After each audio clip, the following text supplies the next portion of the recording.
Bonjour, bienvenue si vous nous rejoignez sur Midi 1, le journal de l'économie, c'est tout de suite.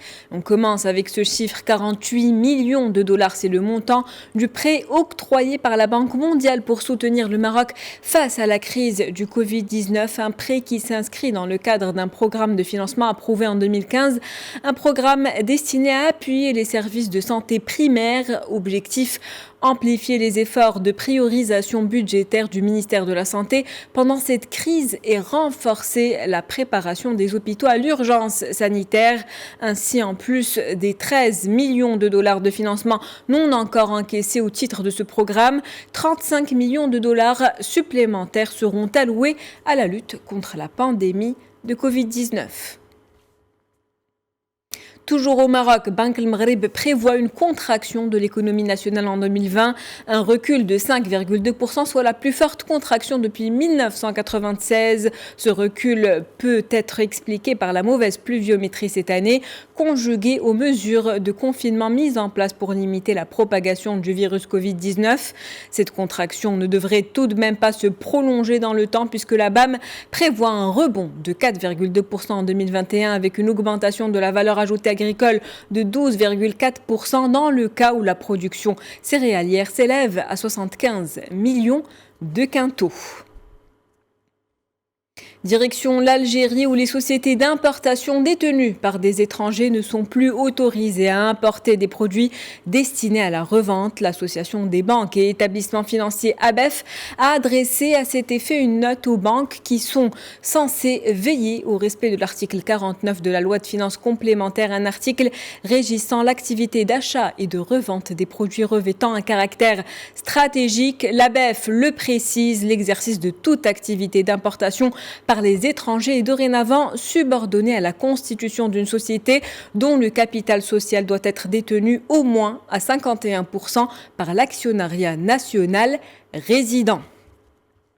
Dans le reste de l'actualité, la Commission européenne ouvre une enquête sur la fusion entre les constructeurs automobiles PSA et Fiat Chrysler, en cause la crainte d'une réduction de la concurrence sur le marché des véhicules utilitaires. Selon la Commission, PSA et FCA détiendraient à elles seules quasiment l'ensemble des parts de marché ainsi que la plus grande variété de marques et de modèles de toute taille. On parle bien évidemment des véhicules légers de moins de 3,5 tonnes. Rappelez-vous, cette fusion pourrait donner naissance au 4e géant mondial du secteur.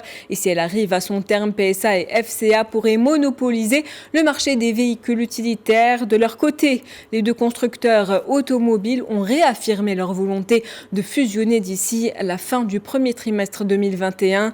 Quant à l'exécutif européen, il a désormais jusqu'au 22 octobre 2020 pour rendre sa décision finale. On reste en Europe où les 27 ont présenté ce mercredi un plan pour mieux protéger l'industrie européenne de la concurrence déloyale des entreprises étrangères. L'industrie chinoise est visée. Parmi les choses qu'il faut changer, la Commission veut empêcher que des entreprises étrangères n'achètent des sociétés européennes fragiles ou n'acquièrent une participation significative dans leur capital. L'exécutif européen entend également intervenir quand une compagnie étrangère largement subventionnée risque de gagner un appel d'offres pour un marché public dans l'Union européenne. Autre élément à revoir, une entreprise étrangère subventionnée a un effet néfaste sur la concurrence du marché européen. Et pour faire face à la situation, les 27 pensent donc à imposer des mesures comme le fait d'exiger des paiements compensatoires. La Commission européenne se penche justement sur la création de nouveaux outils sur le marché. Et d'ici le 23 septembre, une reconstruction publique sera lancée pour aider la Commission à préparer ces nouveaux instruments.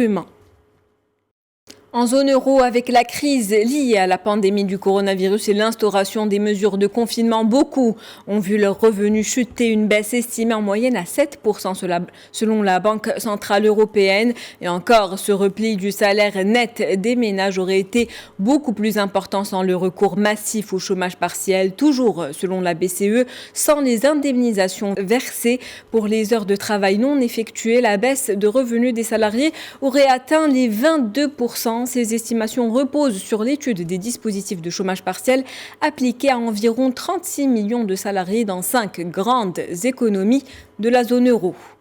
Pour finir, en Syrie, la Banque centrale a révisé à la baisse la valeur de la monnaie locale face au dollar. Une décision prise ce mercredi après des semaines de forte dépréciation de la monnaie syrienne sur le marché noir et sur fond de nouvelles sanctions américaines qui doivent justement entrer en vigueur mercredi.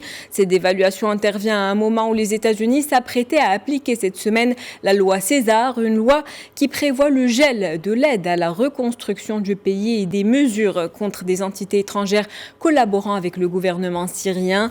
Dévastée par 9 ans de guerre, l'économie syrienne est aussi fragilisée par l'actuelle crise financière au Liban. Le Liban qui pendant longtemps a permis d'acheminer des dollars dans les zones gouvernementales soumises à des sanctions internationales. C'est la fin de votre journal de l'économie. Merci de l'avoir suivi. Restez avec nous, l'information se poursuit sur notre antenne.